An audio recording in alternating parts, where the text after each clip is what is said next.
بسم اللہ الرحمن الرحیم الحمدللہ رب العالمین والصلاة والسلام علی رسولہ الکریم وعلی آلہ وصحبہ اجمعین اما بعد۔ السلام علیکم ورحمۃ اللہ وبرکاتہ۔ محترم بزرگوں، عزیز بھائیوں، پردہ نشین مائیں اور بہنوں، آج کے درس کا عنوان ہے کافروں کے حقوق۔ مسلمان کا یہ عقیدہ ہے کہ دین اسلام ہی سچا مذہب ہے اور برحق ہے، اور اس مذہب کے ماننے والوں کو مومن اور مسلمان کہا جاتا ہے۔ اللہ تعالیٰ کا فرمان ہے، بسم اللہ الرحمن الرحیم، ان الدین عند اللہ الاسلام۔ آل عمران کی مشہور آیت ہے، اسلام ہی اللہ کے نزدیک دین ہے، یعنی زندگی گزارنے کا صحیح طریقہ اسلام ہی ہے۔ اور پھر اللہ تعالیٰ کا فرمان ہے، بسم اللہ الرحمن الرحیم، وَمَن يَبْتَغِي غَيْرَ الْإِسْلَامَ دِينًا فَلَن يُقْبَلَ مِنْهُ وَهُوَ فِي الْآخِرَةِ مِنَ الْخَاسِرِينَ۔ یہ بھی آل عمران کی آیت ہے۔ اور جو اسلام کے علاوہ کوئی اور دین تلاش کرتا ہے، یعنی کوئی بھی آدمی اسلام کو چھوڑ کر دوسرے مذہب کی تلاش کرتا ہے اور اسے اختیار کرتا ہے، وہ اس سے ہرگز قبول نہیں کیا جائے گا۔ اللہ تعالیٰ اس دین کو جو غیر اسلامی ہے اللہ تعالیٰ قبول نہیں کرے گا، اور وہ آخرت میں نقصان پانے والوں میں سے ہو جائے گا۔ اور پھر اللہ تعالیٰ کا فرمان ہے، بسم اللہ الرحمن الرحیم، الیوم اکملت لکم دینکم واتممت علیکم نعمتی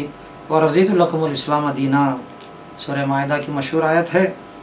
آج میں تمہارے لیے تمہارا دین مکمل کر دیا ہے۔ اللہ تعالیٰ کا فرمان ہے کہ آج، یعنی جو پیارے نبی صلی اللہ علیہ وسلم حج ادا کرنے کے لیے گئے تو اس وقت یہ آیتیں اتریں۔ اللہ تعالیٰ کا فرمان ہے کہ آج میں نے تمہارے لیے تمہارا دین مکمل کر دیا ہے، یعنی کمپلیٹ ہو گیا ہے، اور تم پر اپنی نعمت پوری کر دی ہے، اور میں نے تمہارے لیے اسلام کو بطور دین پسند کیا ہے، یعنی اللہ تعالیٰ کے نزدیک اسلام ہی پسندیدہ دین ہے۔ اور جو لوگ اسلام کو اختیار نہیں کرتے، تو اسلامی تعلیمات کو پسند نہیں کرتے اور اسلام کا عقیدہ اختیار نہیں کرتے، کلمہ طیبہ کی گواہی نہیں دیتے کہ اشہد ان لا الہ الا اللہ و اشہد ان محمد عبدہ و رسولہ، تو ایسے لوگوں کو کافر کہا جاتا ہے۔ اسلام اتنا پیارا مذہب ہے کہ کافروں کے حقوق کی بھی تاکید کرتا ہے۔ اسلام کو وہ مانے یا نہ مانے، ایک انسان ہونے کے ناطے ان کے تعلق سے بھی اسلام صاف طور پہ ہدایت دیتا ہے کہ کافروں کے ساتھ بھی، مشرکین کے ساتھ بھی اچھا سلوک کریں۔ اگر کافر مسلمانوں کے ساتھ جنگ کی حالت میں نہ ہو،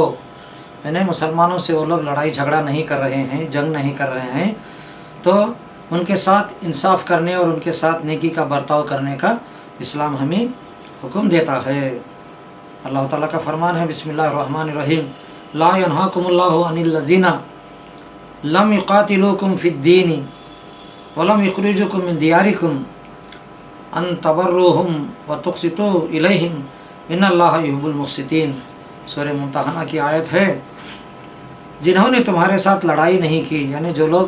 کافر یا مشرک ہمارے ساتھ لڑائی نہیں کرتے، مسلمانوں کے ساتھ لڑائی نہیں کرتے، اور تمہیں تمہارے گھروں سے نہیں نکالا، یعنی تکلیف دے کر گھروں سے، گاؤں سے نہیں نکالتے، ان کے ساتھ بھلائی اور انصاف کا سلوک کرنے سے اللہ تمہیں نہیں روکتا۔ یعنی جو لوگ مسلمانوں کو ستاتے نہیں اور مسلمانوں سے جھگڑا نہیں کرتے، ان کے ساتھ انصاف اور بھلائی کا معاملہ کرنا چاہیے۔ بے شک اللہ تعالیٰ انصاف کرنے والوں کو پسند کرتا ہے۔ انسانی معاملات میں مسلمان کافروں کے ساتھ بھی رحمت اور مہربانی کا معاملہ کرنا ہے۔ بھوکے کو کھانا کھلانا چاہیے، پیاسے کو پانی پلانا چاہیے، بیمار ہے تو علاج کرے اور اسے تکلیف دینے سے اجتناب کرنا چاہیے۔ اسلام کہتا ہے کہ اگر کافر یا مشرک کیوں نہ ہو، اگر وہ بھوکے ہیں تو ان کو کھانا کھلانا چاہیے، اور پیاسے ہیں تو ان کو پانی پلانا چاہیے، اگر بیمار ہیں تو ان کا علاج بھی کرنا چاہیے۔ پیارے نبی صلی اللہ علیہ وسلم کا فرمان ہے، ارحم من فی الارض یرحم کا من فی السماء۔ طبرانی کی روایت ہے اور یہ صحیح حدیث ہے۔ پیارے نبی صلی اللہ علیہ وسلم فرماتے ہیں کہ تم زمین والوں پر رحم کرو، آسمان والا تم پر رحم کرے گا۔ یعنی ہم زمین والوں پر جو کافر، مشرک وغیرہ ہیں ان پر ہم رحم کریں گے، ان کے ساتھ اچھا سلوک کریں گے تو اللہ تعالیٰ جو آسمانوں میں ہے وہ بھی ہم پر، زمین والوں پر رحم کرے گا۔ اگر کافر لوگ، مشرک لوگ حالت جنگ میں نہیں ہیں، مسلمانوں کے ساتھ جنگ نہیں کرتے، لڑائی نہیں کرتے اور مسلمانوں کو تکلیف نہیں دیتے، تو ان کے مال کی اور ان کے جان کی اور ان کے عزت کی حفاظت کرنا چاہیے۔ پیارے نبی صلی اللہ علیہ وسلم کا فرمان ہے کہ اللہ تعالیٰ فرماتا ہے یا عبادی انی حرمت الظلم علی نفسی وجعلتہ بینکم محرما فلا تظالموا۔ صحیح مسلم کی روایت ہے، اللہ تعالیٰ کا فرمان ہے اے میرے بندو، میں نے ظلم کرنا اپنے نفس پر حرام کر لیا ہے، یعنی اللہ تعالیٰ اپنے بندوں پر ظلم نہیں کرتا اور تمہارے لیے بھی اسے حرام قرار دیا ہے۔ اللہ تعالیٰ فرماتا ہے کہ انسان بھی دوسرے انسان پر ظلم نہیں کرنا چاہیے، بس ایک دوسرے پر ظلم و زیادتی نہ کرو۔ کافروں کو، مشرکوں کو تحفے دینا یہ بھی جائز ہے اور ان کے تحفے قبول کرنا بھی جائز ہے، اور اگر کافر یا مشرک اہل کتاب ہیں، یہودی یا نصرانی ہیں، تو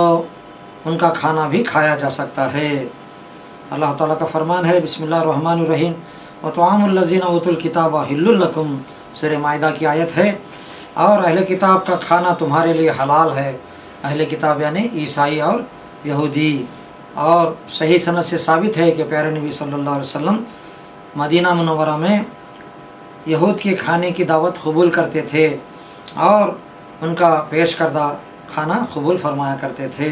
اسلامی تعلیمات سے ایک تعلیم یہ بھی ہے کہ مومنہ عورت کا نکاح کافر کے ساتھ نہیں ہو سکتا، البتہ کتابی عورت یعنی عیسائی یا یہودی وغیرہ کا مسلمان مرد کے ساتھ نکاح ہو سکتا ہے، یعنی مسلمان مرد اگر چاہے تو اہل کتاب کی عورت سے نکاح کر سکتا ہے، لیکن کافر عورت سے نکاح نہیں کر سکتا۔ اسی طرح مومنہ مسلمان عورت کا بھی کافر سے نکاح نہیں ہو سکتا، اس لیے کہ اللہ تعالیٰ نے مومنہ عورت کو مطلق طور پر کافر کے ساتھ نکاح کرنے سے منع فرمایا ہے۔ اللہ تعالیٰ کا فرمان ہے بسم اللہ الرحمن الرحیم لا ہن حل لہم ولا ہم یحلون لہن، سورہ ممتحنہ کی آیت ہے، نہ مسلمان عورتیں ان کے لیے حلال ہیں، یعنی کافروں کے لیے حلال نہیں، مسلمان عورتیں کافروں کے ساتھ نکاح نہ کریں، اور نہ وہ ان کے لیے حلال ہیں۔ اور پھر سورہ بقرہ میں اللہ تعالیٰ فرماتا ہے بسم اللہ الرحمن الرحیم ولا تنکحوا المشرکین حتی یؤمنوا، اور مشرک مردوں کو مومن عورتوں کا نکاح نہ دو، یعنی مشرک مردوں کے ساتھ مومن عورتوں کا نکاح نہ کرے یہاں تک کہ وہ ایمان لائیں، یہاں تک کہ مشرک مرد شرک کو چھوڑ کر ایمان لائیں، تب مسلمان عورتوں کا ان سے نکاح ہو سکتا ہے۔ کافروں کے بارے میں اسلامی تعلیمات یہ ہیں کہ کافر اگر چھینک مارے اور اللہ کی تعریف یعنی حمد بیان کرے تو جواب میں مسلمان کہے یہدیکم اللہ ویصلح بالکم، یعنی کافر اگر اور مشرک اگر چھینکتا ہے تو اس کے لیے ہم لوگ مسلمان یہدیکم اللہ ویصلح بالکم کہہ سکتے ہیں، اور البتہ یرحمک اللہ نہیں کہہ سکتے، اس لیے کہ یہودی لوگ پیارے نبی صلی اللہ علیہ وسلم کے پاس مدینے میں آتے تھے اور اس غرض سے چھینک مارتے تھے کہ آپ صلی اللہ علیہ وسلم ان کے لیے یرحمک اللہ کہیں، یعنی رحم کی دعا کریں، مگر آپ صلی اللہ علیہ وسلم ان کے لیے، یہودیوں کے لیے یرحمک اللہ نہیں کہتے تھے، بلکہ جواب میں یہدیکم اللہ ویصلح بالکم فرماتے تھے۔ اور پھر آگے اسلامی تعلیمات یہ ہیں کہ کافر کو سلام کرنے میں مسلمان پہل نہ کرے، یعنی پہلے آگے بڑھ کر اس کو سلام نہ کرے۔ اگر کافر یا مشرک سلام کرتا ہے تو جواب میں مسلمان صرف وعلیکم کہے، کیونکہ پیارے نبی صلی اللہ علیہ وسلم کا حکم ہے اذا سلم علیکم اہل الکتاب فقولوا وعلیکم، صحیح بخاری اور صحیح مسلم کی حدیث ہے، اہل کتاب اگر تمہیں سلام کہیں، یعنی عیسائی اور یہودی سلام کریں مسلمانوں کو، تو مسلمان جواب میں صرف وعلیکم کہیں، یعنی تم پر بھی۔ عام زندگی میں بھی اسلامی تعلیمات یہ ہیں کہ مسلمان کافروں کا، مشرکوں کا جیسا طریقہ نہیں اپنائیں، ان کی مشابہت نہ کریں،